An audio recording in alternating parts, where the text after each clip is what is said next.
pushy, remember? You don't want to mess with Boyka.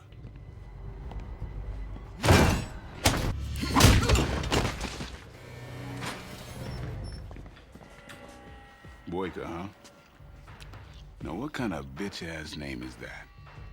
You were a great champion. Long time. I am the champion. You are just my bitch.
The story begins inside a Russian prison where a group of inmates gather to watch an underground fight.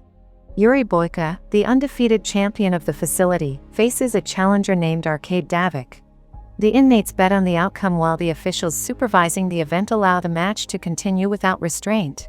The warden, Marif, and a mob figure known as Gaga profit from these illegal fights, using the inmates as entertainment and income.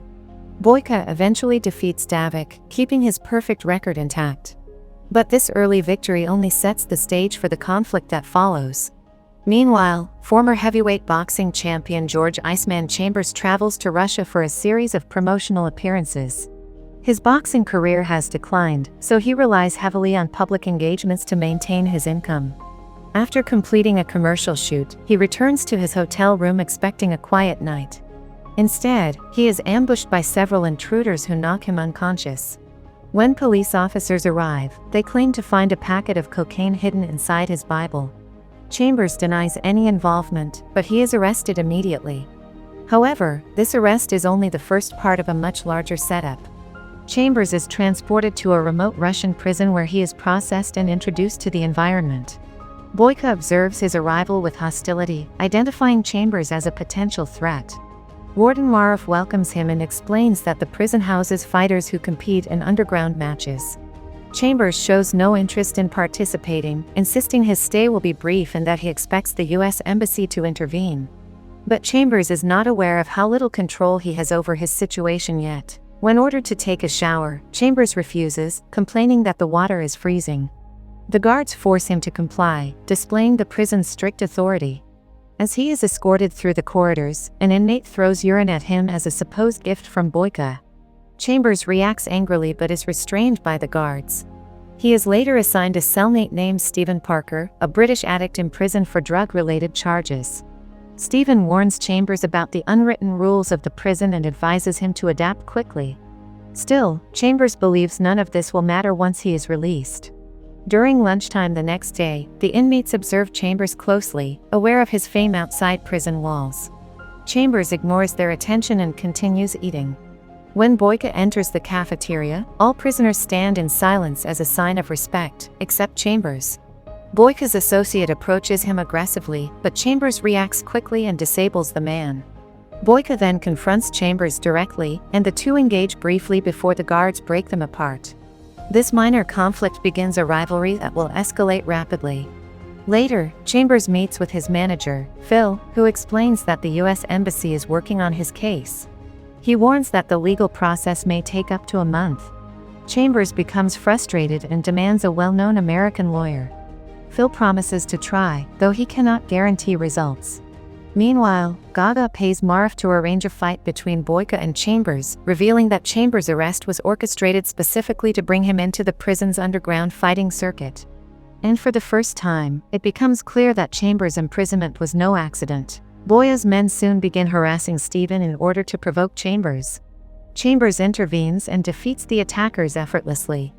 Stephen later explains that Gaga's criminal organization controls many aspects of the prison, including the fights, the guards, and the inmates. He warns Chambers that resisting the system may be dangerous. Chambers, however, insists that he handles people like them in his own way and refuses to be intimidated. But this resistance will soon lead to harsher consequences.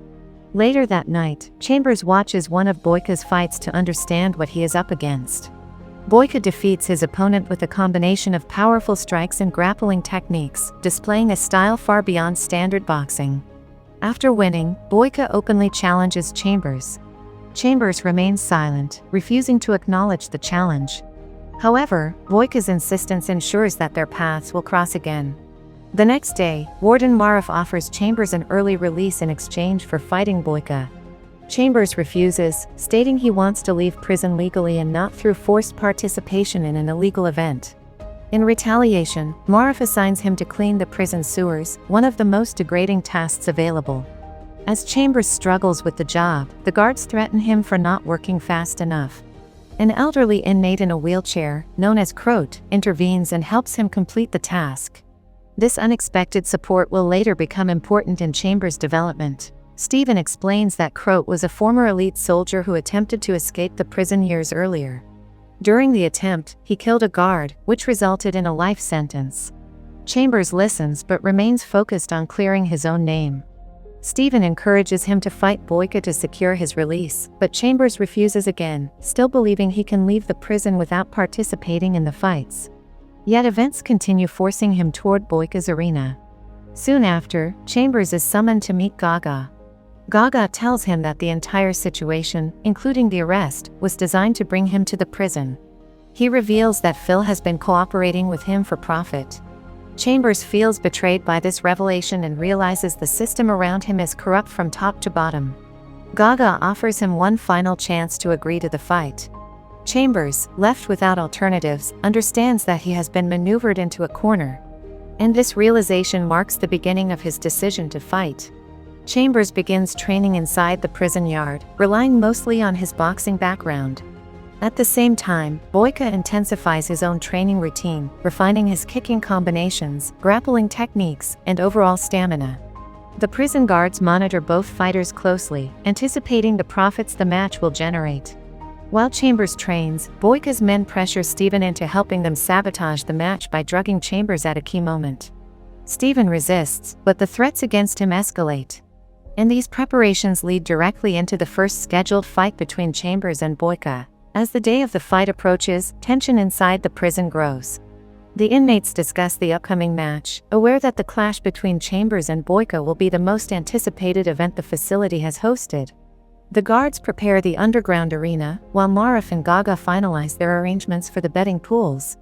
Chambers continues to train despite limited resources, focusing on boxing movements and conditioning exercises. He has no access to specialized coaches, but he remains determined to perform well. However, he does not yet know that his corner has been compromised. Stephen becomes increasingly distressed as Boyka's men pressure him to assist in their sabotage plan. They demand that he slip a sedative into Chambers' water during a break in the fight. Afraid for his life, Stephen reluctantly agrees. He avoids telling Chambers the truth, knowing the consequences, but struggling with guilt. The days leading to the match weigh heavily on him, and his nervous behavior does not go unnoticed by the other inmates. Yet Stephen still feels trapped and unable to refuse. On the day of the fight, the inmates gather in the arena. Some stand behind makeshift barriers, others crowd around the edges. The officials position themselves strategically around the ring, ensuring the event runs according to their own interests. Chambers enters first, maintaining a calm and focused demeanor. Boyka arrives shortly after, receiving cheers from the inmates who admire his dominance and reputation. The atmosphere indicates that the entire prison expects Boyka to win. The fight begins with Chambers relying on his boxing skills while Boyka uses a wide range of kicks, spins, and grappling techniques.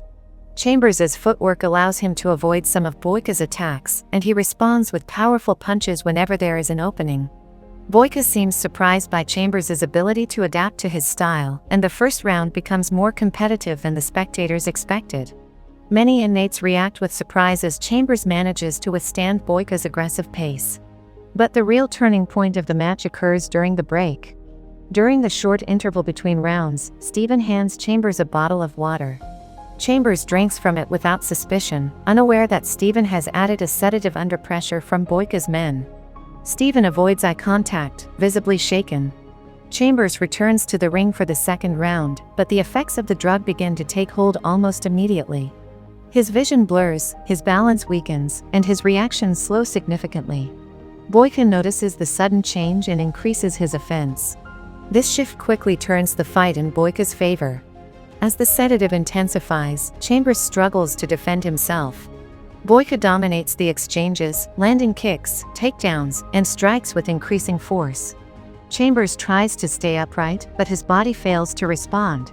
The inmates can see that he is no longer performing like he did in the first round, but most do not realize why. Boyka eventually lands a decisive flying kick that knocks Chambers out completely. The officials declare Boyka the winner, extending his undefeated record. But Chambers' defeat immediately raises questions for those who know him well. After the fight, Chambers regains consciousness and learns from Croat that he had been drugged during the match. Croat explains that Boyka's men coerced Stephen into administering the sedative, and that the sabotage was intentionally designed to guarantee Boyka's victory. Chambers becomes furious, feeling violated and betrayed. He rushes back to his cell to confront Stephen, only to discover that Stephen has taken his own life out of guilt.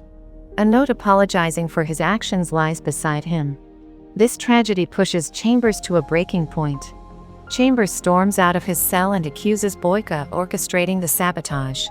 Boyka denies any involvement and appears genuinely angry that his men interfered. For Boyka, the integrity of his victories is a point of personal pride. When Warden Marov orders Chambers back to his cell, Chambers snaps and attacks him violently. The guards subdue Chambers and subject him to a severe punishment by tying him to a pole outside in freezing temperatures. This marks one of Chambers' lowest moments in the prison. Later, Boyka discovers that his own men drugged Chambers without his permission. Enraged that his winning record had been tainted, he kills 2 of the men responsible. He considers their interference an insult to his reputation as what he calls the most complete fighter. Gaga and Mara view the incident as a complication but continue planning for a profitable rematch. The fight must happen again, and this time they want it to be fully controlled. The drive for profit ensures that another confrontation becomes unavoidable. Meanwhile, Phil returns to Gaga seeking clarification on Chambers' release. Believing he still has influence, he tries negotiating. Gaga gives him a stack of money and advises him to leave Russia immediately and forget about Chambers. Phil hesitates, but before he can do anything else, one of Gaga's associates shoots him. Phil's death eliminates one of the few outside connections Chambers had.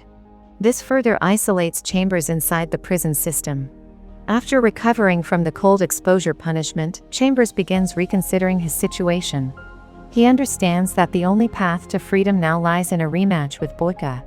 The officials agree to arrange it, but they expect Chambers to train seriously this time to produce a more competitive fight and increase profits. Chambers accepts the conditions and begins preparing again, but realizes that boxing alone will not be enough to defeat Boyka's diverse fighting style. And this realization leads him to seek help from the one person capable of training him. Chambers approaches Croat and asks him to help expand his fighting abilities. Croat reveals that he once trained Boyka in his early years and possesses deep knowledge of mixed martial arts techniques. He agrees to train Chambers, seeing the possibility of justice for both men. Croat begins teaching him kicks, throws, grappling maneuvers, and defensive techniques that go far beyond boxing.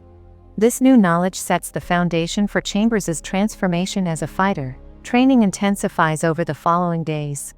Chambers initially struggles with the unfamiliar techniques, often losing balance or mistyming movements. Croat remains patient and instructive, guiding him through joint locks, submission holds, and footwork patterns designed to counter Boyka's speed. The 2 men develop mutual respect as they train together.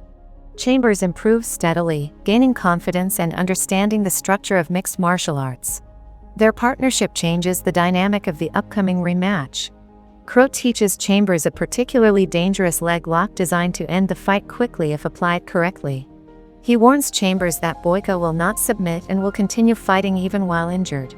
Croat advises him to use the technique decisively if the opportunity arises. Chambers listens but believes he can defeat Boyka without permanently injuring him. Still, he commits the technique to memory for use if absolutely necessary. And this strategy becomes a key part of their plan for the rematch. As the day of the second fight approaches, both men complete their final preparations. Chambers feels stronger, more balanced, and more adaptable than before. Boyka, unaware of the full extent of Chambers' new training, focuses on refining his own techniques and reinforcing his confidence in victory. The officials promote the rematch heavily within the prison, expecting even larger bets than before. Everything moves toward the final confrontation that will determine both fighters' futures. On the morning of the rematch, Croat accompanies Chambers to the ring, ensuring he is mentally prepared.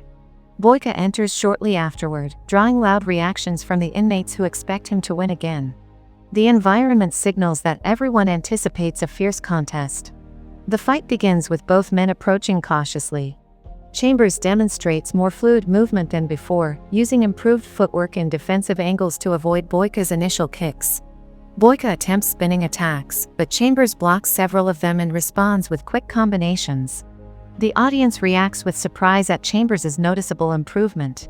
Boyka recognizes that the match will not follow the same pattern as the first one. This early exchange sets a different tone for the rematch. As the fight progresses, Chambers begins incorporating techniques Croat taught him. He counters grappling attempts, lands effective body shots, and avoids being cornered. Boyka manages to land several strong kicks, but Chambers absorbs them better due to improved technique and conditioning. The two fighters exchange control multiple times, with neither able to dominate clearly. The inmates become increasingly vocal, responding to each shift in momentum. The balanced performance shows that Chambers has become a more complete fighter. During the next phase of the fight, Boyka attempts to increase his tempo. He launches faster combinations and tries to force Chambers into defensive positions. Chambers adapts quickly by mixing boxing strikes with takedown attempts. At one moment, Chambers manages to sweep Boyka off balance, surprising the entire arena. Boyka responds with aggressive strikes as soon as he stands up, unwilling to let the exchange undermine his confidence. These moments highlight how evenly matched the fighters have become. Eventually, both men begin to show signs of fatigue, though they maintain their determination. Chambers realizes that Boyka's endurance remains exceptionally high and that the fight may favor Boyka if it continues too long.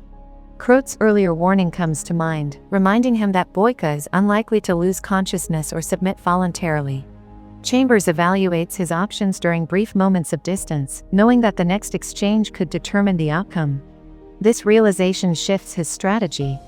During a critical moment, Boyka attempts a powerful kick aimed at Chambers' head. Chambers anticipates the move and steps in closer, using the opening to initiate the leg lock Croat taught him. He grabs Boyka's leg, rotates his position, and applies the pressure exactly as instructed. Boyka struggles and attempts to escape, but Chambers tightens the lock. The pressure on Boyka's leg increases rapidly. This becomes the decisive turning point of the rematch. Unable to break free and refusing to submit, Boyka continues resisting until Chambers applies enough force to break the leg. Boyka collapses, and the officials immediately step in to stop the match. The inmates react with shock as Chambers releases the hold and steps back. The victory is clear, Boyka can no longer continue. Chambers is declared the new champion of the prison fighting circuit. This outcome ends Boyka's undefeated streak and alters the hierarchy within the facility. After the fight, the officials fulfill their agreement. Chambers receives his release papers, despite the illegal nature of the events surrounding his imprisonment. The winnings from the fight are paid out as promised. Chambers immediately uses a significant portion of his earnings to buy Croat's freedom as well, fulfilling his promise to help the man who trained and supported him. This action marks the beginning of their transition out of the prison system. Chambers helps Croat prepare for his departure, ensuring he has clean clothes, personal items, and the resources needed to restart his life. They travel together to the train station, where Croat is scheduled to reunite with his estranged niece. The moment is emotional but presented calmly. Croat expresses gratitude for Chambers' assistance, while Chambers acknowledges that he could not have won without Croat's training and guidance. This scene brings closure to their partnership inside the prison. At the station, Croat meets his niece for the first time in many years. She welcomes him warmly, embracing him as he begins the next chapter of his life outside the prison. Chambers watches from a distance, ensuring the reunion occurs smoothly. Once he sees that Croat is in safe hands, Chambers prepares to leave as well, satisfied that justice has been restored in his own way. This final interaction concludes their shared journey. The story ends with Chambers leaving Russia, having overcome the false charges, the underground fighting system, and the corruption that trapped him. He departs with renewed strength and a deeper understanding of himself as a fighter. Though his path was shaped by manipulation and hardship, he ultimately regains his freedom and ensures that Croat receives the same opportunity. And this resolution completes Chambers' transformation throughout the events of the film.